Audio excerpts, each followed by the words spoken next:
Well, my name's Barnaby Anderson, and I originally come from Australia. I've been working with technology for more than 20 years, and I run my own business, and that enables me to travel and work off my laptop. And so I've been doing that for a couple of years now. Uh, so yeah, I'd sort of call myself like a digital nomad, and I build websites and apps and create training programs and marketing and all that sort of stuff. And so that's how I sort of make my living, and I really enjoy traveling. And I write about that. So I like to show people how to be free in the world. So I like to write books about how to travel, how to free up your life in all different ways. So I guess actually, yeah, freedom is the main sort of interest. And then I demonstrate that with how I live. Um, so my first 10-day silent retreat, it was in 1992, and I was 20 years old. Up until that point, I was an atheist. I didn't believe in anything, and I was very curious about why I was at all interested in doing that. The first time somebody told me about them, I was 19 years old, and as soon as they told me, I jumped down their throat. And I was like, you have to tell me everything about this. And I was watching myself as I was obsessively asking them, as in like, what is going on, Barnaby? Why are you so completely obsessed with this person who just told you? All she said was, I've just gone and done a 10-day silent Vipassana retreat. I didn't know what those words meant, but they sort of blazed in front of me. And then she was sort of gone, like, and it was gone, and I was like, oh, okay. And then like another year goes by, and I meet a couple of people, and every time they talked about it, until one day I was seeing somebody, I was at university, and she looked very serene, this woman, and I went up to her and said, oh, what have you just done? And she said she'd just done a 10-day Vipassana course. And I said, you have to write down its name right now, and the details, and she did, and I ran to the phone booth and called them up and said, send me all the details, I want to come and do this. And so I was really just puzzled, like, why I was behaving like that. It seemed very odd. And yeah, in those 10 days, it was exceptionally difficult. It was so hard. A lot of people, I think, sometimes, well, I've heard other people do this, they kind of watch somebody else and they kind of relate to them. And I picked some guy, I didn't know him at all. And sure enough, by day 4, he was leaving. And so the person I was sort of watching and counting on, he was quitting. And I was like, So it was somebody that you'd met on day 0? I don't think I even met him. I might have said something, I don't remember. But I was just watching him, and then he was gone. I was like, oh wow, can I really keep on going? And yeah, I did. I got through the 10 days, and it was yeah, it was just like, I was like, wow, like everything changed for me after that point. It was like the beginning of seeing life from a different perspective, from an inner perspective, from observing things from a bodily point of view, rather than just being caught up in reaction and the mind. And so the power of the Vipassana course, the reason I often think about it is like either one of or the most transformative experience in my life.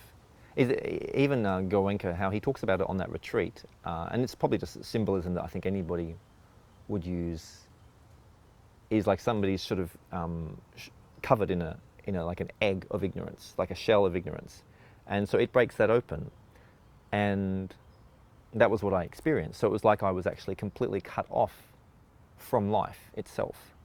So the whole previous 20 years, the first 20 years of my existence, was like just a profound ignorance, just like a complete, like living in cement.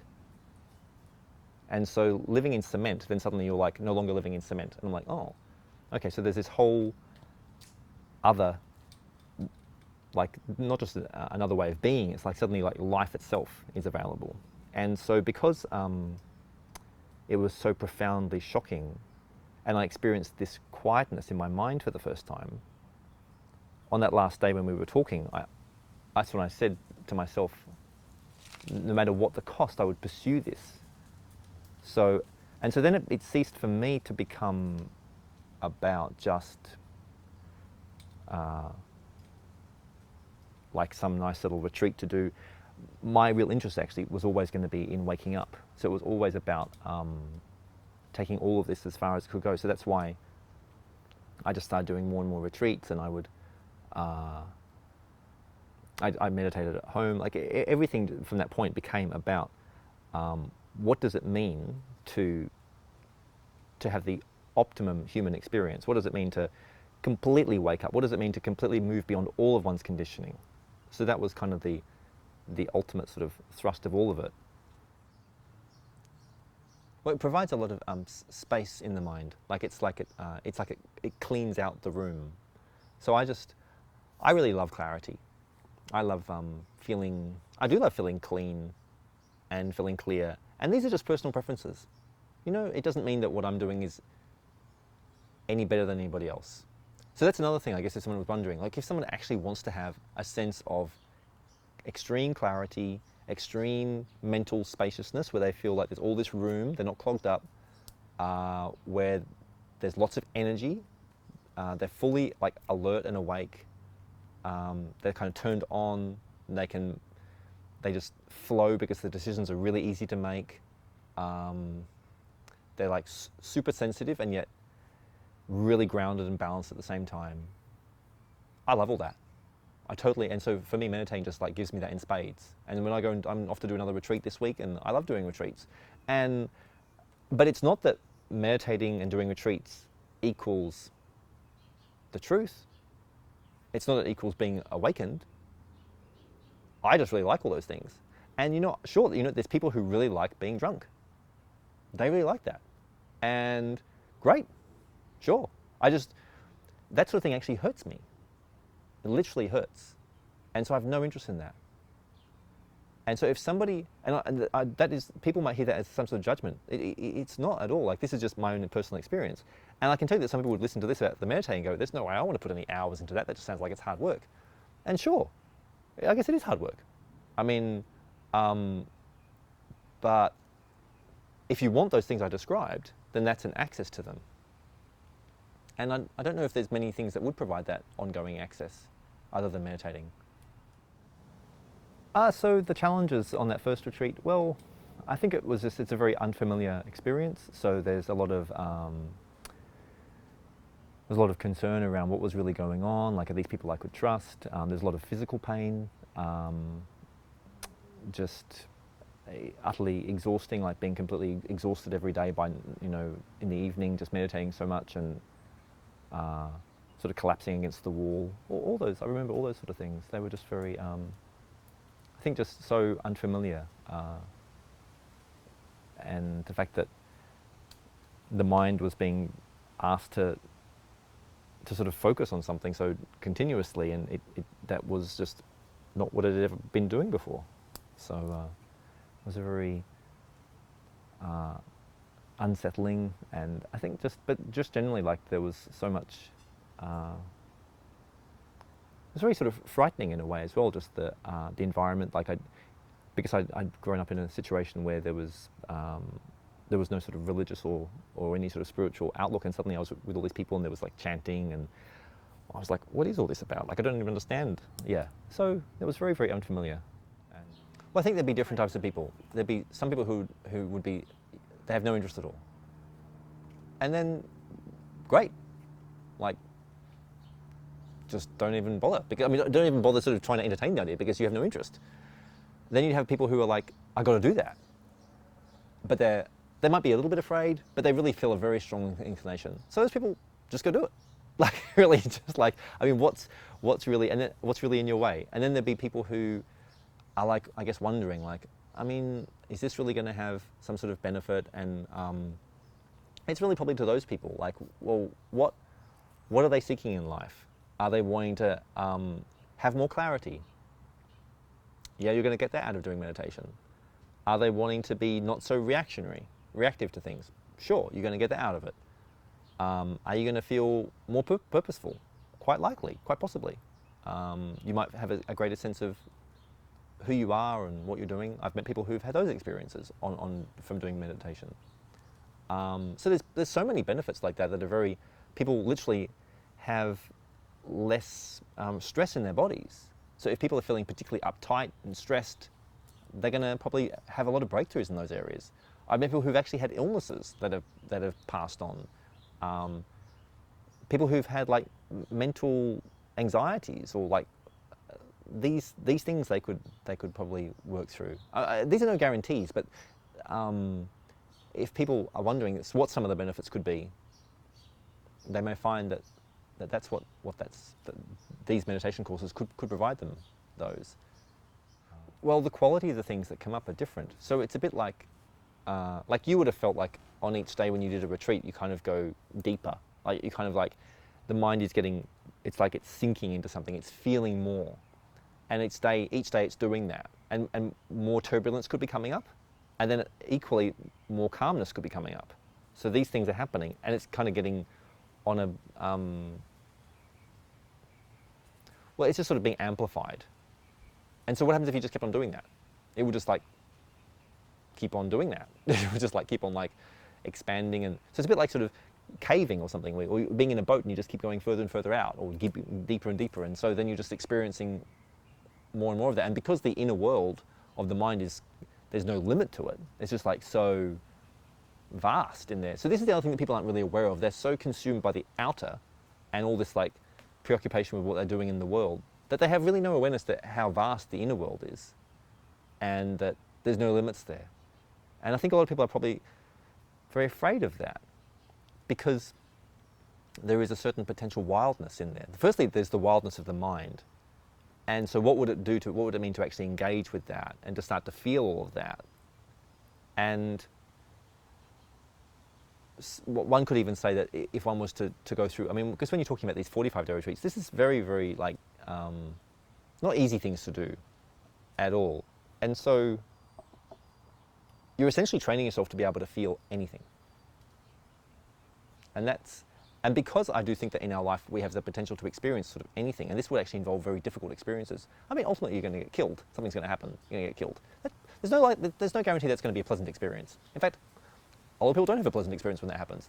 So what would it mean to be able to greet all of those and feel them fully without pushing them away and just embracing them and even laughing at them? So that's the benefit of doing all these retreats, and it's like going into like a workout session to develop the capacity to feel and be okay with absolutely anything that could happen to you. Yeah, they're still difficult. There can still be loneliness in there and all sorts of triggers. I never really know what to expect. Everyone is totally different. Like, I don't really even know what this next little one will be like. And I have some plans that I might like to do one that's about a month long, maybe in November in Thailand. And I have a sense that that is a very difficult thing to do. And so, because there's so much to let go of, but really, like, it's just such an amazing adventure. It's like an adventure to go on. And so, I mean, I guess some people, they really do actually enjoy climbing mountains. They want to go away for a month to climb a really scary mountain, which people do die on. And so this retreat is probably not going to kill you, but it has, you know, it could actually occur as scary as that to some people. And to sit with yourself quietly, not talking to anybody for a week, 10 days, weeks. I mean, it just like, but it also brings a lot of intimacy with oneself, because you get very close to your own experience. So more and more of the layers of the onion fall away and you just get closer and closer. And that's a remarkable thing, because there's also this incredible stillness that can be felt. And actually you can even experience like no thought, where there's just this complete calmness, which is extraordinary.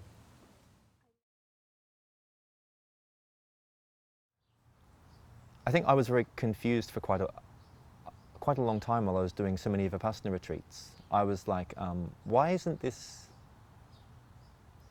waking me up more? Like, I was certainly deepening my practice. I was certainly, the mind would have stillness at various points. I could do these long retreats, which, you know, previously would have just occurred as completely insane. Like, how could someone go away for 4 weeks in silence? I mean, 10 days is like unbelievably difficult. To go away for 4 weeks or 7 weeks just sounds like preposterous. And there I was doing those and able to do them. And yet still there was like, still a righteousness, still like a belief that, and I couldn't even see that. There was still such a belief that I was right. And I wasn't aware of that.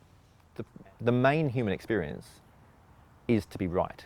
That seems to be the main priority which we operate on. It's like we live in a world of fear, and to cover up the fear, to cover up how completely terrified I am, I'll proclaim how right I am. So the righteousness justifies my position, which covers up how afraid I am, and this is kind of how everybody's operating. And so then, to actually live in a world where you give up all of your beliefs, to give up your righteousness, that means you're completely surrendering. That's very unusual. And so I think that's where people obviously get very stuck. I mean, you just need to look at all the world's religions. They're all completely consumed by that. And actually pretty much every spiritual tradition, in some way, or any kind of group, political structure, whatever you want to look at it, that's what they're consumed with. They're like obsessed with how right they are, and they have all their justifications. I did lots of Vipassana retreats and lots of landmark courses for about 10 years. And they're also very remarkable. And that's like a dialogue, that's like a coaching, which is all about actually becoming authentic and telling the truth. And that's where I started to understand this thing about, that we want to be right.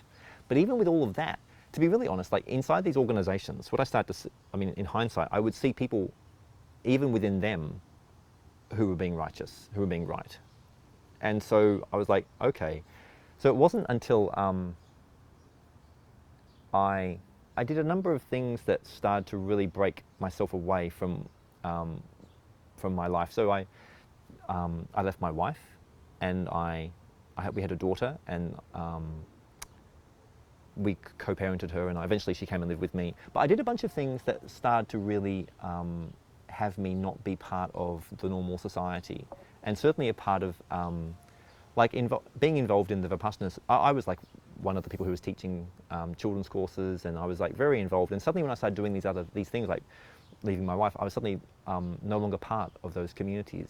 And so I was suddenly breaking away and pursuing a path of freedom that was going to have me not be a part of anything. But I didn't really understand all of that at the time. It took me still some years to start to understand that. But ultimately, I left Australia, and I cut all my possessions down to just a couple of bags. And it was when I was in Bali that a guy said to me, when he found out how into Vipassana I was, because I was still this is only about 2.5 years ago, I was still completely in the belief structure of I'd found the right thing, all I need to do is go and do more retreats. Like, more retreats equals more enlightenment. I was convinced of this. I was convinced like all I need to do is just put more hours in.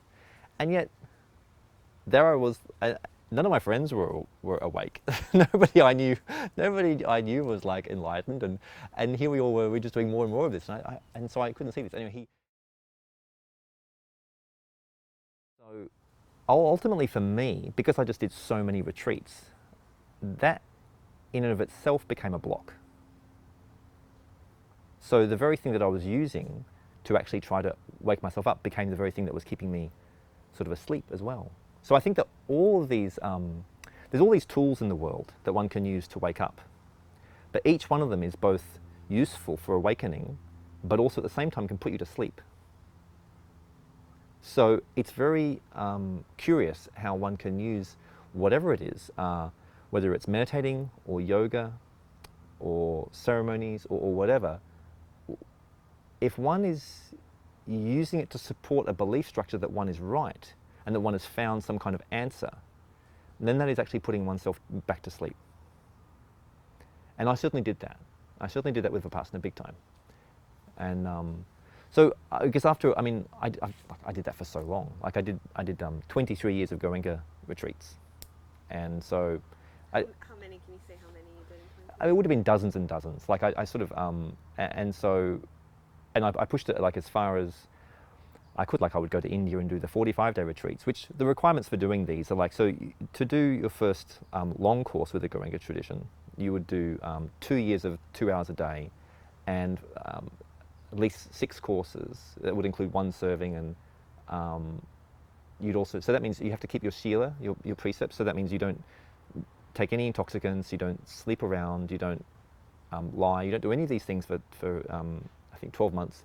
So there's so many criteria, and then you can go and do a 20-day retreat. And after that, a year later, you can go do a 30-day retreat. And then after that, a year later, you have to do 2 of those, I think, and then you can do a 45-day retreat. And I just kept on doing all of this with this kind of like this, like a spiritual ambition. And so again, this is this trip that people can find themselves on. this trip of like I've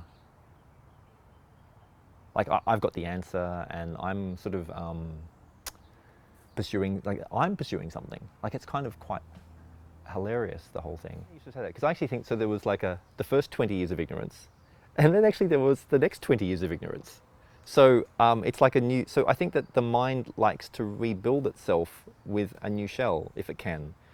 So the first 20 years of my life, from 0 to 20, just very much sort of consumed with, not just that I'm right, but I'm the important thing, like everything's for me, just like complete consumeristic consumption, like give me everything I want. And so I think that's probably what was going on. So people were just kind of like, I mean, it sounds a bit harsh. Like I had plenty of friends. I mean, I was probably kind of a decent person in some respects, but that was definitely a big part of it, was that that being just consumed with oneself. And so then that shift of like, oh my goodness, like, I'm just one amongst many, and why even the necessity to be mean at all? I mean, how does that even actually achieve anything? Like, it doesn't sort of, there seems to be, it was clear that there was no benefit to actually being selfish, or like trying to get what I wanted. And so, but then the next 20 odd years, in a way that sort of crept back in again, but in a different way. The mind is very tricky. It likes that sort of status quo. So I think, as I said before, like whatever it can do to assume a position of being right, it will. So it will even use a spiritual practice to do that. It will kind of take something that could actually be quite wholesome and twist it into something that it's now feeling righteous about.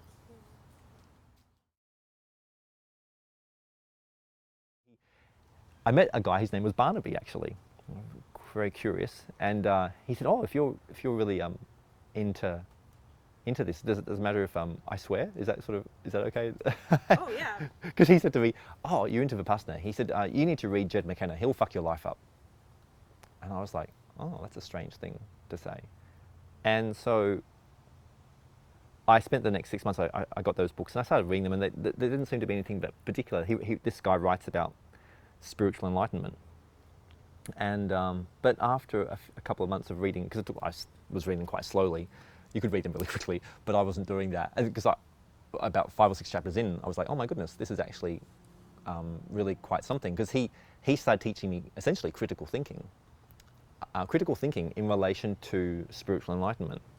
And one of the things that Jed wrote about in his book about critical thinking was, ask the people that are teaching you about meditation and waking up, are they awake? Are they actually enlightened? And actually, is there anybody there who is? And this is all like, I was like, hang on, this is strange. And I was like, I don't know anybody like that. How is it that I can be so convinced of my own righteousness and my own particular methods, and yet I'm not like that, and I don't know anybody who is? And this is very shocking for me, that we could have all these organizations in the world, all these belief structures, all these people bowing down to all these, and has anybody really checked in about that? Or are we just all like believing? So and so I became kind of just struck by these books and what they were talking about, and because there were the three main tenets of the Buddha's teachings, being anicca, that everything is changing; anatta, that there is no self, no separate self; and dukkha, that this is all unsatisfactory. So all through those years, it was very clear to me about the anicca of everything changing, and the dukkha, that this is all very unsatisfactory. These words are kind of like actually very difficult words to understand in English. They have sort of many meanings, and dukkha, some people say, is suffering, unsatisfactory. It has all these sort of meanings. But this word anatta, it's very hard to people to understand. Like this notion of that there's no self. Like, don't you find this a curious concept? Does it just like completely, like, he just like, I don't even understand what he's talking about. Yeah. Because I spent all those years completely putting down people who smoked. or did anything that wasn't inside my little rigid box of like that you don't eat meat, that you don't drink coffee, that you don't smoke a cigarette, that you definitely don't do drugs, that you don't sleep around. Can you see the list just goes on, and how I was so pious and able to fulfill all those requirements so that I could be part of this pious organization. All with a view that that was going to wake me up and be enlightened. And yet nobody I knew was like that. So what's that about? And actually when I really look at it, hang on, so how am I feeling about this? I'm just feeling righteous. So how much closer to the truth am I becoming about all of this? And so just last week for the first, I mean, it was maybe a week and a half ago, I smoked weed with somebody for the first time. Isn't it hilarious? I was so afraid all those years of such things. And you know what it did to me? I felt a very strange tingling in both hands, and I got a mild headache for 3 minutes. A dull headache. And that was it. That was totally, it was a 3-minute experience that resulted in a dull headache that then passed. And I was like, so all of this concern I'd had all those years about these substances, it means nothing. That I was somehow what, like, better than everybody because I didn't do this, and all it did was give me a little headache, like, that lasted for 3 minutes. Like, it just was so weird. So reading those books by Jed McKenna, what they started to teach me was the process of deconstruction. Because everything that we identify with, everything is actually what is the obstacle to awakening. So whatever I'm identifying with as something that is me is the obstacle. So whatever is me is my addiction to cigarettes, or my belief that those addictions are bad. So does that mean I should smoke or I shouldn't smoke? Isn't that a mindfuck? Yeah. Because both of them are leading to a position, and that position is an obstacle to the truth. So what are you meant to do with these like positions? Like, I just find it hilarious. So I'd be like, oh, so hang on, so like, does that mean I smoke or I don't? It doesn't even matter. Does it? I mean, none of these things matter at all. So when things cease to matter at that scale, your way of, like, things just start to fall away. You can imagine, can't you? And this is very scary for people. This is way more scary than smoking. Because, like, you could take that position about literally everything. So what would happen if you took that position with literally everything? And so that's why those books by Jed McKenna are the most scary thing on the planet. Well, they certainly are for me, because I was in my nice little Vipassana bubble, which is all about, I mean, and yet that is so scary for most people. And I understand those retreats are scary. They're really confronting. And yet one can do such a thing and have it be a comfort, ultimately. Because you start to get so much out of that. You get to see all this progress. You get cleaner and cleaner. And don't we just want to get cleaner and cleaner? Hang on, is that what we're really doing here? And there's nothing wrong with that. You see, if someone wants to smoke, no problem. If someone wants to be really clean, no problem. If someone wants to go off and do all these retreats, no problem. But none of that has anything to do with waking up. Which is so very peculiar. All you're doing is you're either just toxifying your system or you're detoxing your system. Now, there may be some truth in that a detox system has more capacity to wake up. There could be some truth in that. It makes kind of sense, doesn't it? That a clean system, you know. But I've seen plenty of clean people and they're pretty full of themselves. So I was like that. So really, like, you know, I reckon you could take yourself in that direction and be completely deluded. Well, self-righteousness really is covering up fear. So the biggest thing that it's doing is it's causing a separation. That's the primary thing, is the separation between oneself and others or the world. So that I'm right and you're wrong, which means that we're being separate. And this is actually a lie. So it's not even true. And this is what people are doing to the planet. They're destroying the planet, which is a further lie, because they must have a position that they're actually separate to the planet. Excuse me, have you looked at yourself lately? You're made of the planet. Everything that you are is from the planet. Have you looked at yourself in another? You're actually the same species. So there's such this connection, and so this righteousness, like, and also People are being right, they're claiming righteousness about what isn't. So it's like whatever is happening, which they disagree with, they're saying that they're right about an opposing position. How can you have an opposing position to what actually is? So like, let's just take this issue about this gay marriage. So it's self-evident that there are gay people. It's self-evident that there are gay people who want to get married. This is actually a truth. So it's complete insanity to actually have an opposing view to what is actually happening. It'd be like saying, well, I just don't believe in this tree. Like all this, there's a cat that wants to eat a mouse. So you don't want to believe in the cat that wants to eat a mouse? I mean, that cat's going to do that. Like whether you believe it or not, those gay people are going to be together, whether you believe it or not. So like, what's this righteousness of? All it's doing is causing separation, which is causing an anxiety. So what it's doing to oneself is causing a massive amount of agitation in the body, a massive amount of suffering, a massive amount of feeling disconnected and fearful and anger. All these emotions will be going on, which is just consuming them and having them extremely agitated from within.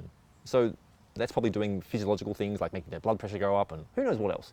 Literally feeling disconnected, isolated, separate from people, but then they'll go and find a bunch of other people that have a similar position, and then they'll all be able to be righteous together. So then they don't feel, so at least they've got each other to feel connected with, but it's still so much energy. It's also so exhausting because they're completely exhausted by maintaining this position, which is an opposition. So any position of opposition is an exhausting position because, like, you're going against what is, and what is just is. Like, and so then if one could actually step into one's own experience and the experience of another, you would be centered, grounded, and connected.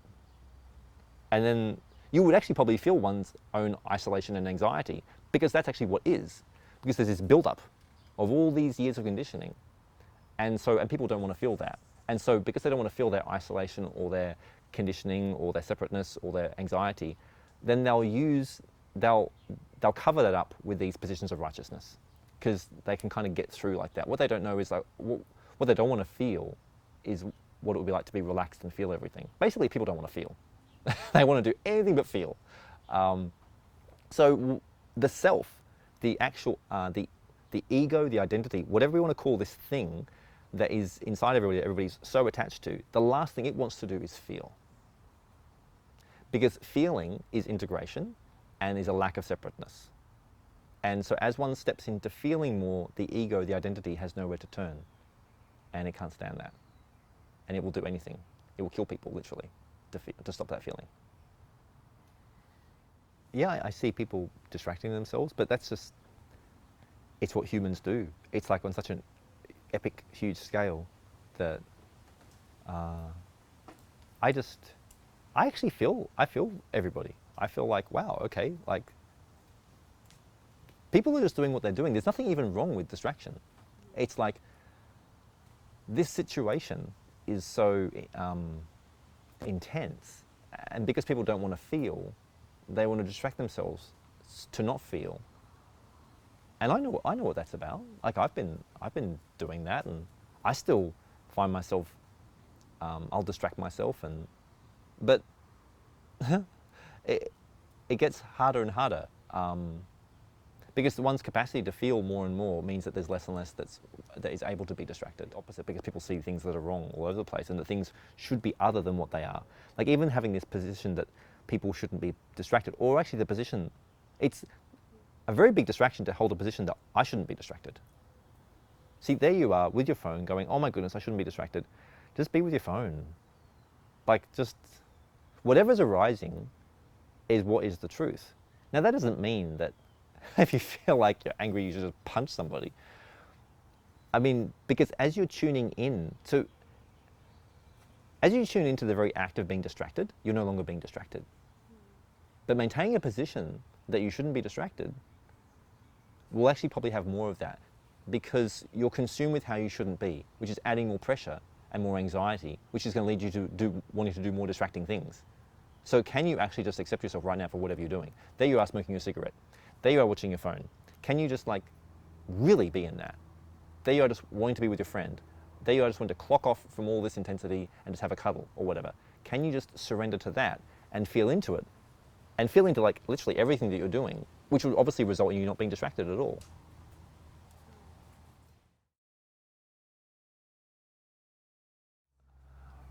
right, well, I don't really know any other way anymore. So I don't, it's just like, what is it to live like a Vipassana lifestyle? Well, I guess it's more peaceful. I don't know, like it's kind of like, I don't know, what's it like? Like,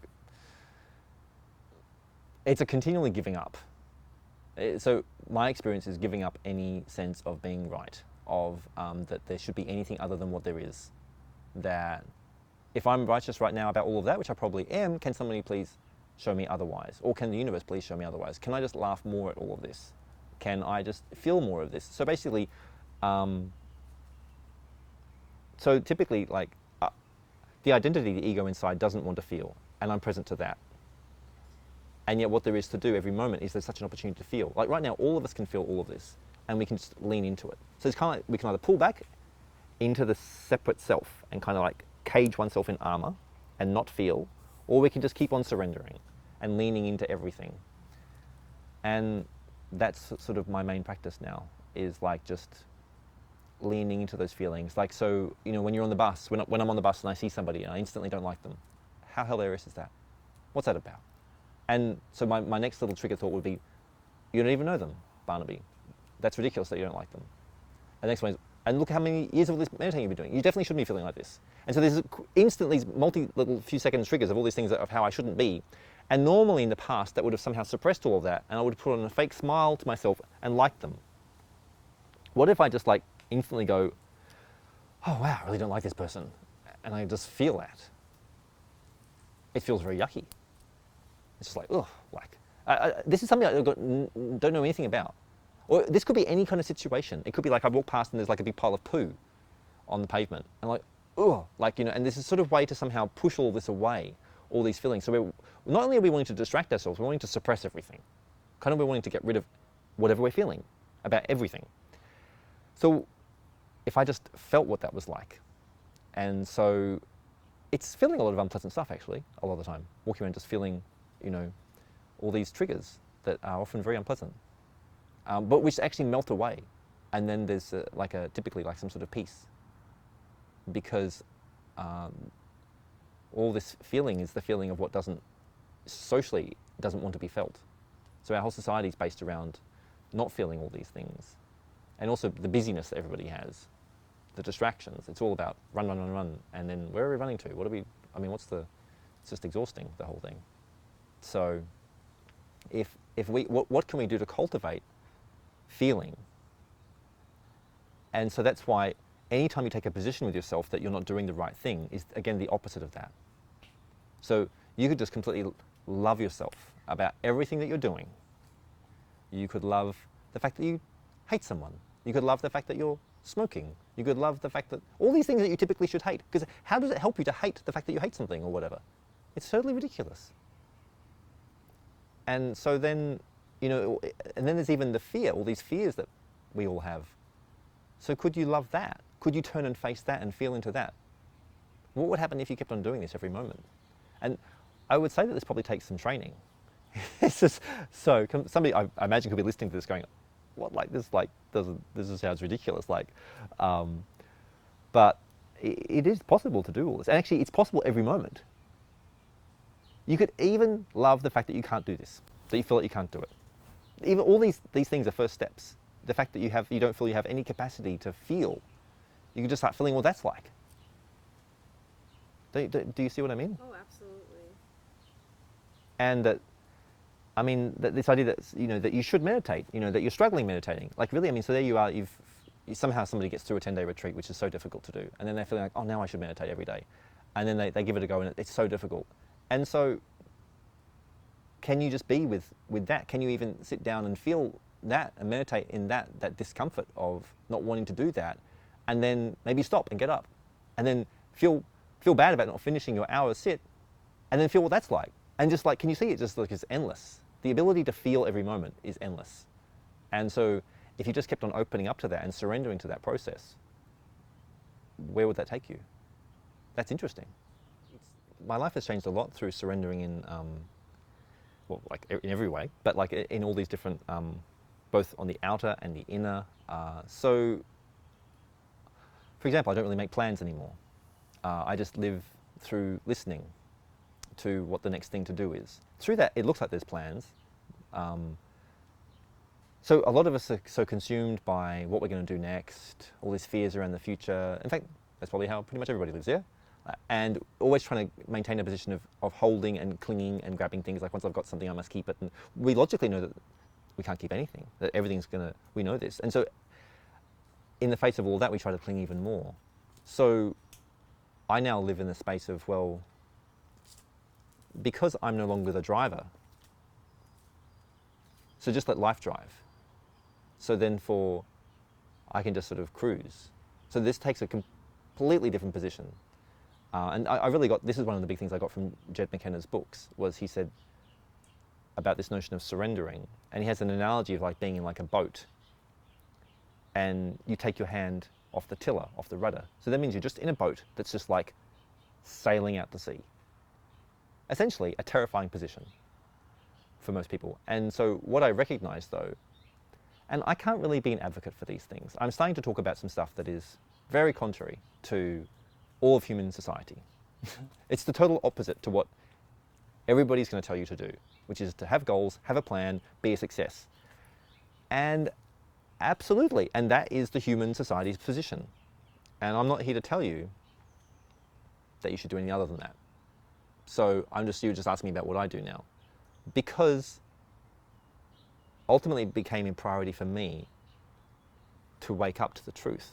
That was what ultimately became the priority, which meant that all of these other normal positions to take were no longer going to be useful. Because how can somebody actually break free of all conditioning if they're clinging to anything? You can't. So therefore, letting go of everything would mean literally even letting go of the direction. What the truth means would be the absence of lies. So I think all of our society is based around lies, and our mind is based around lies. And I just touched on one a moment ago. So what I started to notice was that there's a few fundamental lies that we're separate. This is a lie. And yet we maintain that belief constantly throughout the day. That we own things and that we can cling to them. This is another lie. We know this is not true. We're going to end up dead. There's nothing that you have. People can take things off you. And also that you're in control. What are we in control of? Nothing. You can get knocked over by something and anything can happen to you. So yet these three positions we maintain continuously throughout every day, all day long. So that's what so the pursuit of the truth became also a quest to not live inside the lie. And the lie being that I was in control, that I would own things, that I was separate. So yeah, like I think that was kind of really ultimately it. So to set fire to everything else that to set fire to all the lies that would be propping up some position. And so ultimately what that meant was just kind of throwing myself into life and just like allowing it to sort of dictate and just living with trust. And yes, pretty much everybody else falls away, don't they? Because who can really do that? Not many people. So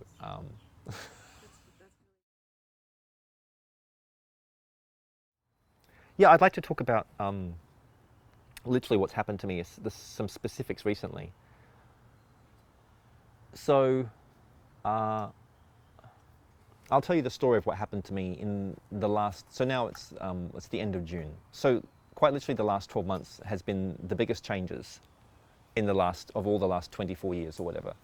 So those books by Jed McKenna, they were the catalyst for a very big shift that happened where I started questioning everything, and I ultimately let go of the Goenka Vipassana tradition, which I'd been obviously held so dearly for someone who would do 2 hours a day for 20 plus years and do like countless, all these retreats. So that's something it was the bedrock of my life. And so then to start to jackhammer into that, to start to go, I'm going to destroy this. So I'm going to wipe this out of my life. And I'm going to do that to every belief system I have. And I had a girlfriend and I was traveling with, and when she started seeing me do that, she was like, I thought I was going out with a guy who just liked to meditate, and she didn't like to meditate. And then she got really concerned. She was like, dude, like, how far are you taking this? Because I don't feel like there's an usness anymore. And I was like, yeah, like Jed has a line in his second book, which is, why the hell are you reading these books? No, he says, if you have a life that you love, why the hell are you reading these books? Because I'm going to show you how to set it on fire. And I really got what he meant. I was like, here's someone who's telling you that they're going to actually how to set fire to your whole life, which obviously this is an insane position, and I'm not recommending this to people, because who would do that to themselves when society's telling you how to build yourself up, how to have self-esteem, and how to be a success? In this particular game, every win is actually a loss, and every loss is actually a win. This is going to get a bit trippy, but basically, instead of it being about accumulating, it starts to become about letting everything go. And so then last July, when I was on a retreat in the north of Canada, there's a little monastery up there called Arrow River, and there's like 6 huts in the woods, and you can go there for anything from a couple of days to months or years, and they'll just feed you, and there's no cost, and you're just there. There's bear prints, and there's the river, and I took 2 weeks out in those woods, and they would feed me 1 meal a day. And I started to, and on that particular type of retreat, because it was a complete self-retreat, there was no instruction, there was like hardly anybody there. I was reading this book by Jed, his 3rd book, and in that he says it's so hard to wake up, you have to pray for it. And the prayer is basically, no matter what happens, like, have life conspire against me such that I will wake up no matter what the cost, even to death. I don't care anymore. Like, that's a very, very, again, kind of like an insane position to take. And I was like, I did that. I was like, okay, you know what? Bring this on. Like, really, just bring it on. And I walked out of that retreat, and within 12 hours, she was gone. So this girlfriend I'd had for 4 years, suddenly she left. And I was like, oh, okay, this is really happening. Okay, I get it, And so then I just listened. So then I was already training myself up in this process of just listening. And so then it said, just go and live on a farm. And then after that, I was like, go down to New York. And then after that, I lived in New York. It was like, okay, now go down to Mexico. And everything I was doing, there was no sense of a direction coming from me anymore. And I had this sense that being in Mexico was going to be, it was going to be different from all these other things that I'd been doing. And I started hanging out with people who were doing lots of drugs and were smoking. And this is completely the antithesis of everything who I was. And I was completely repulsed. But the instruction was, just keep going with this. And I was like, what is going on? And then they were talking about all these shamans and, these shamanic ceremonies. And I was very put off by all of this, because here I was, this sort of clean Vipassana dude who was trying to get rid of all of his Vipassana even. And eventually I found myself in Tulum, and there was a shamanic ceremony. And I'm like, what is going on? Why am I sort of being led here? This is so weird. I've been resisting all of this, but I'd made a commitment to completely surrender to whatever the universe was providing. And it was like I was literally just being carried somewhere. And that morning, I was meditating, and it was just like, just go to this. And I was like, okay, And I went to this amazing little beach villa. There was the sand, and there was this shaman, and he had this exceptionally powerful substance. So I'd never taken any drug in my entire life.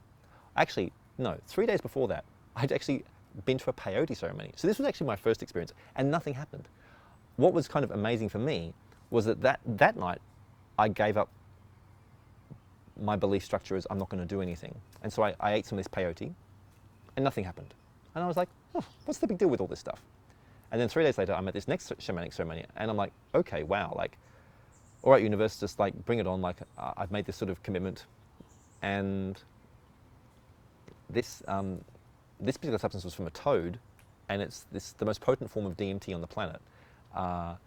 And well, basically, people talk about it, how it kind of kills you, and it kind of did that to me. So when I came to from that, I came back screaming, completely screaming, wild, tearing my clothes off in the ocean, diving into the sand, like a wild monster. The other people who were there were completely terrified. If I'd seen what it would have done, I would not have done that, because I was the first one. I had no idea what I was doing. And so that happened, and it was completely shattering, because it sends you into the infinite. You're put into a slingshot and hurtled into the sun, and you have about 3 seconds before you completely are obliterated into the absolute cosmos of everything. So there's this boundaryless whiteness and a sound that is so deafening it would destroy worlds. And it just rips and destroys the self completely. So the whole self is completely evaporated and destroyed.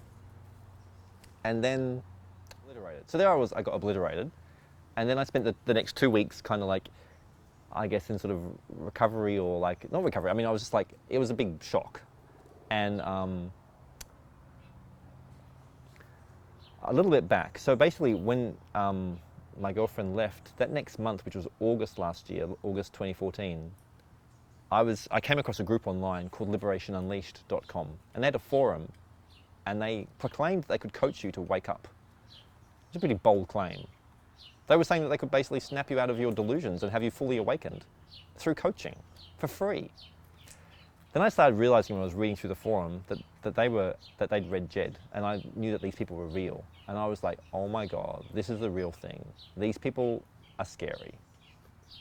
This is like the firecracker people. These are the people who've got all the kerosene in the matches. I'm too scared. So that was in August. And so then I went down to Mexico, and then I hung out with those people, and then I did this shamanic ceremony. Then I was obliterated. And that was like on the 22nd of February. And that was the next 10 days or so, I was just like, oh my goodness, like, you know, everything is so radically different. And it was like as radical as my first 10-day retreat. Like everything just started falling away. And I was meditating still. And actually every time I would meditate, I would just close my eyes and I was just like instantly plugged into the entire universe. And everything was just like, and I would hear that, see, on those silent retreats, like sometimes you can hear a sound that's like this. And so it's like when the mind gets very concentrated, sometimes you can hear this like, this little sound. And many people report on this actually. And so I would hear that sometimes on my retreats. And in the Suppo experience of this deafening roar from the toad experience, that's what was there. But like on such a scale, just like unbelievable. It would just like completely tear through everything. And there I was coming out of it and just every day meditating, and I was just like hearing it like, just like I would sit down and meditate and I was like, oh my goodness. And then one morning, then I remembered this Liberation Unleashed crew, and I found that they'd written this book called Gateless Gatecrashers, which was 21 case studies of people who were waking up. And there was the authors, Ilona and Elena, and they were running the forum, and then they had this little book, and I was reading all this going, wow, like these people are really amazing. And they're really coaching people to snap out of their delusions.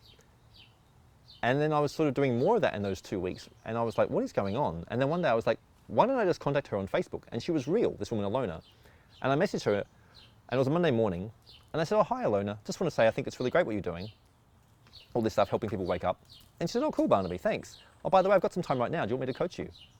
And I was like, it's Monday morning. I'm thinking, what is going on? This is really weird.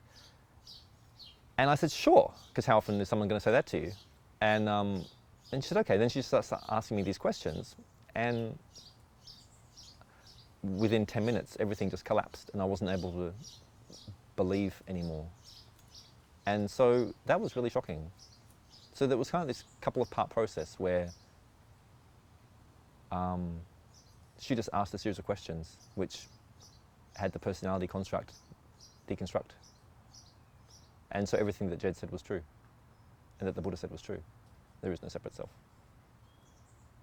It's pretty intense, pretty freaky. And it doesn't necessarily those insights don't necessarily come from meditating. But I think that meditating provides an amazing foundation. But it can also provide a way of getting stuck. So all these things can, just like taking like those shamanic ceremonies, people can get stuck in those. Just like reading books, people can get stuck in those. But they also all provide accesses. So it's the vigilance to keep giving up the position that you're right and being willing to surrender all the time.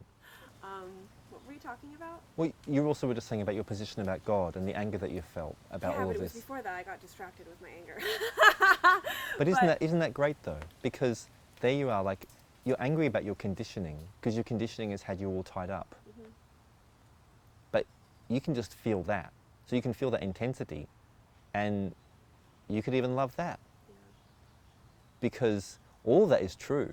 Like, everything that you experience is actually true. How do we know it's true? Because you can't not, it's self-evident. And so, it just for whatever reason, somebody got you to buy into something as ridiculous as Santa Claus. Yeah. And that had you limit yourself. And you're really pissed off about that. As weird as this is going to sound, yeah. I had to do the same thing, but I did it about Vipassana. So you had it about like a Christian, but I did it with Vipassana. So that's, I mean, the mind can, the mind can do that with whatever. So because I grew up in so you had a family that were very pressuring about religious belief. I had a family that was like, not, talk about like zero pressure. There was like nothing. There was like, you can do whatever you want in the world. There's no beliefs at all coming. How weird is that? So then I had to sort of, not had to, but I guess I reformulated my own belief structures and then created my own little cage because they didn't want to come from the family. So you had this little cage that you had to break free of. Oh, yeah. Maybe we all need a cage to break free of. I don't know, like I had to do it for myself and then I broke free of that. I think finding your own language is really useful. So even like these words like surrender or whatever, like personal empowerment, like whatever you find that works for you is your own language. That's because ultimately also you're wanting to tune in to yourself, like you're saying, and feel and be intuitive. Because you could easily be sort of taken off course by somebody else, by the things that I'm saying, trying to replicate what I'm saying or what those religious institutions, and that will get you off track. So the more that you can step into your own power, into your own sense of your own direction. But that's again where I think that these particular Vipassana courses are so useful, because when you learn to train your body as the instrument of intuition, you see the body is, well, there's kind of three aspects to feel into and to become intuitive about. There's the body, which is what you learn in Vipassana. You learn how to feel the body, and it's I think actually almost the primary tool of feeling what's going on, because it won't lie. The body doesn't lie. It's aware of what's going on, and the more that you tune into feeling what's happening in the body, the more in sync you're going to be with reality. Then there's the mind and the emotions, and that's kind of like the mental construct.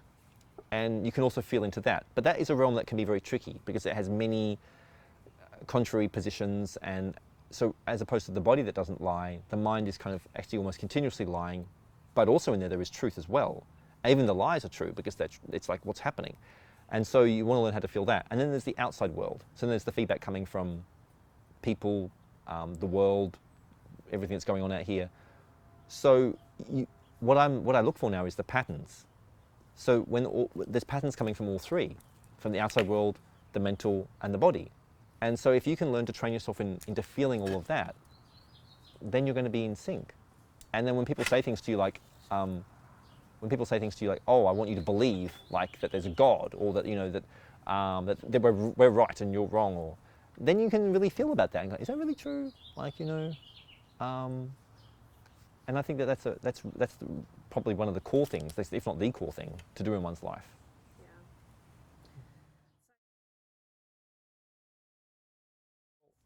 I think that's another point. You kind of ask like, who would do this or whatever. Like, whether this is something you're going to do or not. And I guess you can only resist it for so long. And those other people, they're not interested, and they don't have to worry about resisting it because they're not going to do it, and that's completely fine. But there are those of us, we're just whatever. Yeah, pulled to it. Pulled to it. I feel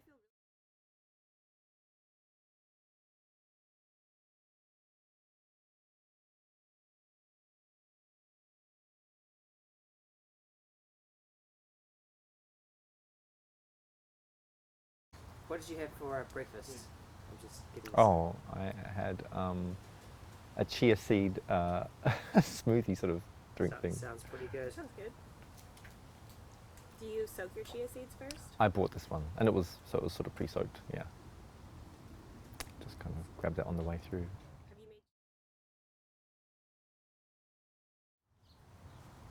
made No. Raw cacao apparently is a fast too.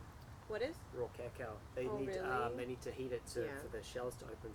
Yeah, that's what it is for the Yeah. almonds, to open up the shells. Wow. More So- lies. Lies everywhere! Everywhere! We might be talking about that today if you ask me the right questions. We might be Okay. talking about lies. Pressure's on.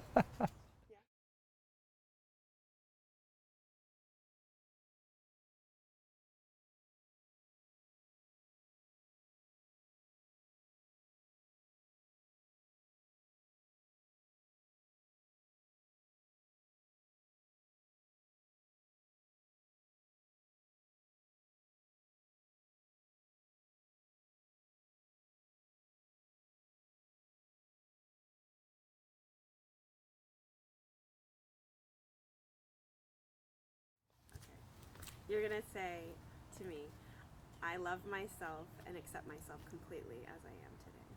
Okay. I love myself and accept myself completely as I am today. And how do you feel now that you've said that? Yeah, I love that. I love myself and accept myself completely as I am today. Like, it's a beautiful thing to say. And your body receives that as truth. Yeah, it feels kind of warm and tingly, and it's beautiful. Any other final thoughts? We covered a lot. We did. Thank you. This was like amazing. I really appreciate you being able to speak from all of your hard work, 'cause that's what it is, waking up and doing it, you know? I think so. Yeah, It's not easy to light yourself on fire and everything, you know? Yeah, it's amazing. Man, that's